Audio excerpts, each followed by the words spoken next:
Want to hear what I have to say instead of through your professors or through your president or through authority figures, the media who want to tell you what to think. Hear me out and hear what I have to say, okay? First of all, the first thing I want to say is that I'm here, number one, because of 1639, but I'm also here for free speech and to be able to just talk to students. And I want to explain to you what Patriot Prayer is. Patriot Prayer started because there were people getting beat up in the streets right in front of the police. Okay, and no one was willing to challenge that problem and that issue, and that's how I started Patriot Prayer. We went to the cities where the police were standing down. One of the reasons why you don't see us in Vancouver a lot is because we have a beautiful city, we have police who respect the law, and Antifa and these other violent protesters don't ever come into Vancouver because the police do their job. And so that's why you look at here today, all the mass hysteria, everything people are freaking out about was for what? Look at this. It's a bunch of Americans just standing around having conversations, okay? And so I want to explain to you what's really important to me and what I preach from the very beginning. Number one, I've always preached about love. I'm sick and tired of the hate in this country, okay? The problem is not racism, ladies and gentlemen. Racism is a side effect of hatred, okay? Hatred is the foundation. This is why people are so divisive in this country right now. We believe that you have to agree with everybody that's around you. Oh, if you voted for someone differently than me, then we can't talk. We can't have a conversation. We need to be separated. But we have to say that we're against all forms of hatred, not just racism. You can't yell at someone and scream in someone's face because they voted for Hillary Clinton or because they voted for Trump. That's not okay. That's another form of hatred. And we have to stop it because the hatred goes from one person to the next. And a lot of it's just built on lies.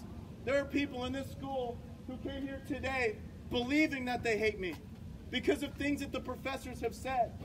The professors here, some of them have declared that I'm a white supremacist. The problem is, I believe in Jesus. I follow his teachings. And Jesus doesn't care about the color of your skin. He doesn't care. He cares about what's on the inside. And shoot, Jesus was probably darker than me. Most likely. And we got tons of people of color, diversity, because we don't care about that. It's about what's on the inside.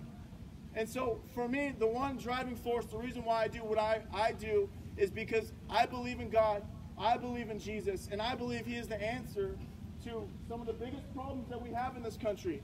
I'm not saying turn to Jesus so you won't go to hell. That's not what I'm saying. What I'm saying is he can take all your misery, all your pain, all your suffering, and he can turn that darkness and he can turn it into light so that you can impact the people around you, so you can help other students, you can help your professors, so you can make this community a better place. And I wanted to go into some of the darkest cities all over the country and simply just pray and watch the people freak out, watch the protesters foaming from their mouth, throwing bottles of urine on us, spitting in my face, pepper spraying me. And no matter what all the people can do, no matter how much they slander my name here or every city that I go to, no matter how much they spit in my face, they pepper spray me, they assault me, I will never respond in hatred because I'm done with the hate. The hate's got to stop. And the only way I've been able to do that, the only way I've been able to have the strength to do that, I'm just being honest with all of you guys. Imagine you being a normal person who's not racist, a normal person who just wants to preach love, who wants to preach freedom. Imagine that's in your heart. And so you go out there and do it, and every single day people try to tear you down. Imagine that.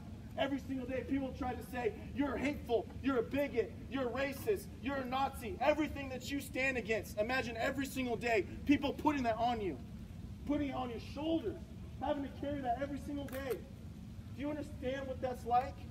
And the only way I've been able to have the strength to do that, the only way I've been able to have the patience to continue on was because of my belief in God, in Jesus.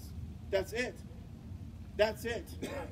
And so that's the message that I want to send in terms of why I do what I do, why I continue to go around the country, no matter how much hatred that I get, deception, lies. That's what drives me, and that's what motivates me, and that's from the bottom of my heart. That I could not be any more sincere. The next thing that drives me, why I want to continue to start doing things like this, small events, calm events, okay, where we don't have to worry about people trying to kill us, okay? Freedom first is the most important ideology in my life besides God. It's so important. It clarifies everything when it comes to politics. These professors here, a majority of them here, don't want you to think about freedom because freedom isn't political. It's not left. It's not right. It's just freedom first. Every single policy question that you come across, the first thing you need to ask, does this increase your freedoms or decrease your freedoms? A lot of you guys are young. Your whole life, you've had your parents or other teachers telling you what to do, how to think, how to act, what's appropriate, what's not. Now that you're out of the household, it's time that you focus on freedom. When a professor tells you what to think, you tell him or you tell her, no, thank you. I'm going to look into it. I'm going to do my research. I'm a free-thinking individual. When a professor or media or some pundit on TV tries to tell you we need to take away your freedoms for your own safety, say, no, thank you. No, thank you. You guys have already taken too much. Every single policy question should come down to that question. Does it increase our freedoms or decrease our freedoms? I'm here to tell you freedom is one of the most beautiful things that we have in this country, but we take it for granted because we were born into it. We don't understand what it's like to live under a true fascist, to live under true tyranny, to where if you wear the wrong article of clothing, they can take you off the streets, throw you in prison for life. And what you have to understand is every single freedom or right that we give away, every single piece of liberty that we give up to these people above us, to the government, we're closer to tyranny. 1639 is one more step to take away your God-given right to the Second Amendment. The Second Amendment is the most important amendment that we have. Let me explain to you why they're going after the rifle. The rifle literally will probably only kill one person this year. Just one in the state of Washington. Just one. God bless his or her soul, whoever that may be, but that's only one person. So what I want to know, why do they want to go after the rifle so bad? Why do they want to make it hard to own and carry a rifle? Because it makes us strong, independent Americans. And this is what I said yesterday.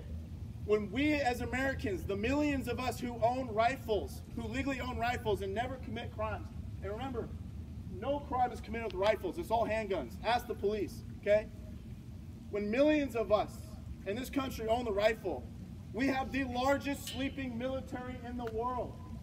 We have millions of Americans that are willing to step up to keep this country safe through, whether it be from our own government or whether it be from other governments, because I'm here to tell you the reason why no military has ever sent ground troops to this country is because the citizens will step up and absolutely destroy them simply by numbers.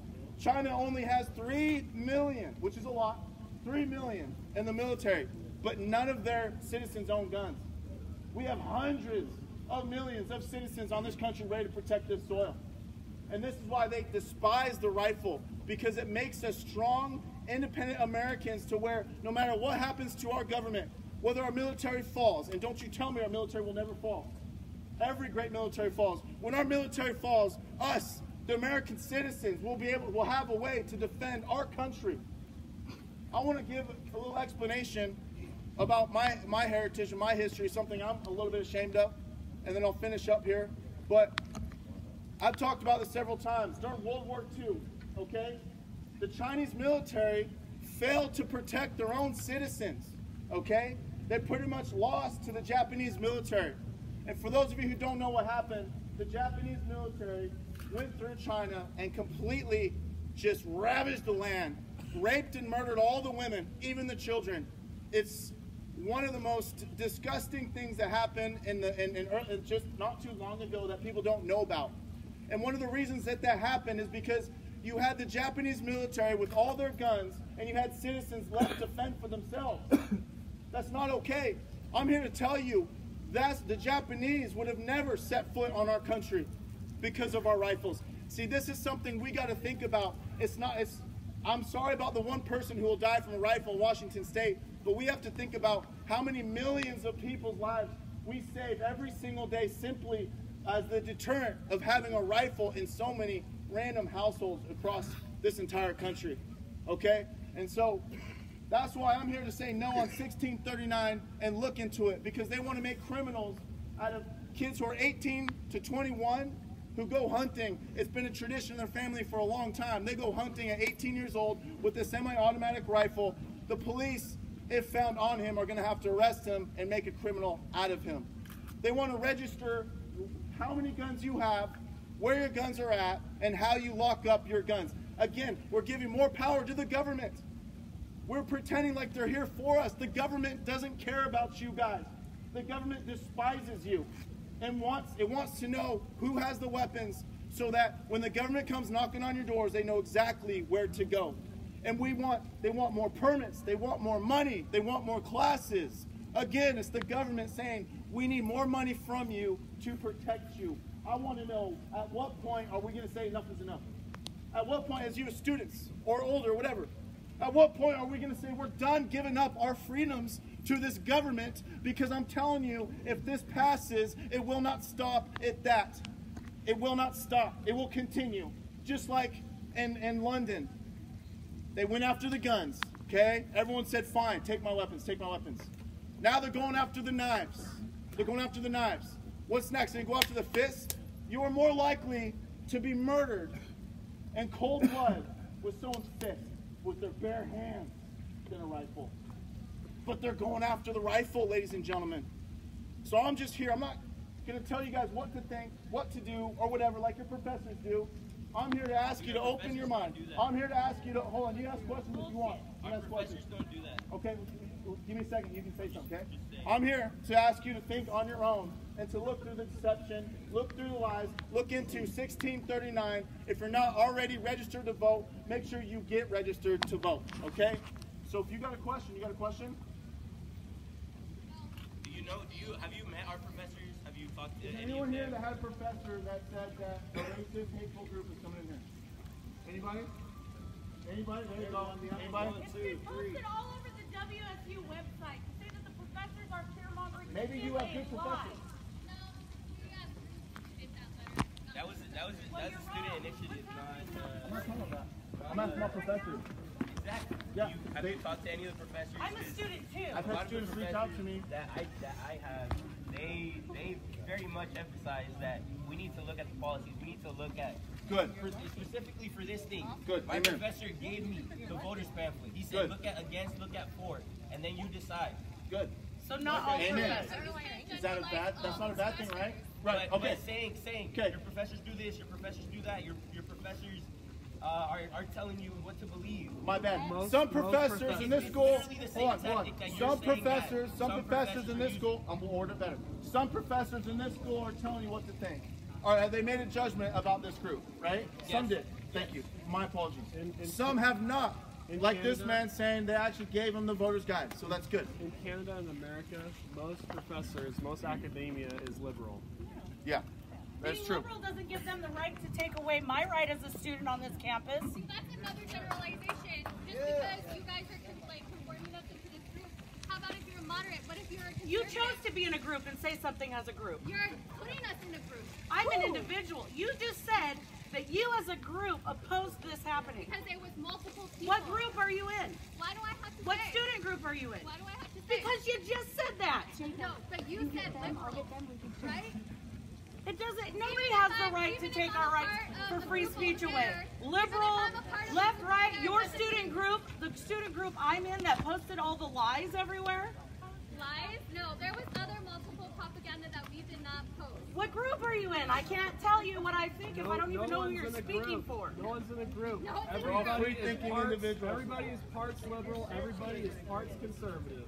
We're all a little I bit should of have as everything. much space on this campus as you No do. one said not to come here. No one said Really? you're not welcome here. Really? Are you? We're talking about this specific group that what happened in the past. We're not talking about students. We're not. If you guys. How do you don't know want to students say- aren't involved Hey with guys, this group? guys, what's up everybody? Everybody calm down. We're all here to have civil conversation and everything, you know. Let's learn how to disagree without disrespect, you know, simple as that. You know, to everybody out here that doesn't know who I am, some of you guys already know who I am. My name is Tiny. I know I'm not really tiny, but my real name is Tusitola John Swafole Autulilangi Toese. That's why they call me the Big Boy Tiny. I'm 22 years old. I'm from the island of American Samoa. I know I don't look 22. But it all comes down to this. You know, what we're really trying to say here is think for yourself. Decide for yourself. It doesn't really matter which side you're on. Who here is left-leaning? Don't be scared. Raise your hand. Who here is right-leaning? Okay, good. But it all comes down to this. Have you ever seen a plane? Okay, and if you're independent, that's good. Amen to that. But have you ever seen a plane fly with one wing? It goes sideways, right? It needs two wings, right and left. That's what our country needs to come down to. We need to do what's right. I always said this. It's not a battle between Republican versus Democrat, right versus left, liberal versus conservative. It's a battle between what's right and what's wrong. It's a battle between evil versus good. It's simple as that. You think for yourself, and then you decide on what you think it's better. But we're not here to force you to decide or to vote no or anything. It's up to you. If you decide to agree with this, that's good. It's your decision. If you decide to disagree with it, that's your decision. But I'm saying, look at other countries that went down this road, and then you decide, do you want this country to be like that? No. Because it's simple as that. That's what they're trying to do.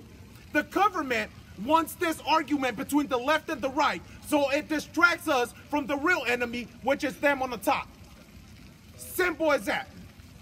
And we need to wake up and start opening our eyes and start seeing that it's not a battle between me and you. I don't hate you. I don't hate you.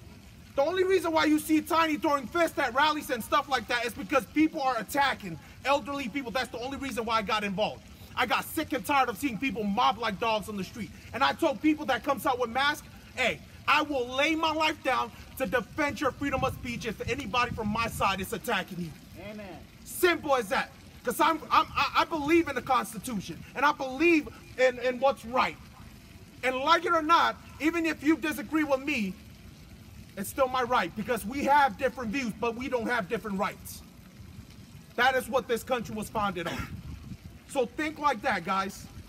Have a conversation with some of the people that came out here, because I know some people told you guys that we're white supremacists. Well, as you can see, I'm straight up coconut. FOB, F-O-B, fresh off the boat, 2014. That was my first time seeing green, yellow, red streetlights. We don't have that in the island. But I'm so in love with the freedom we have in America, that's why I'm standing up for it. You know, we don't even have guns in my island too. This is what we used to kill people in my island. That's why I don't believe in all this stuff that's going on. But hey, all I'm saying is, learn how to disagree without disrespect. Have a civil conversation with somebody. Come with an open ear, open heart. Getting ready to listen to somebody that has a different opinion from you.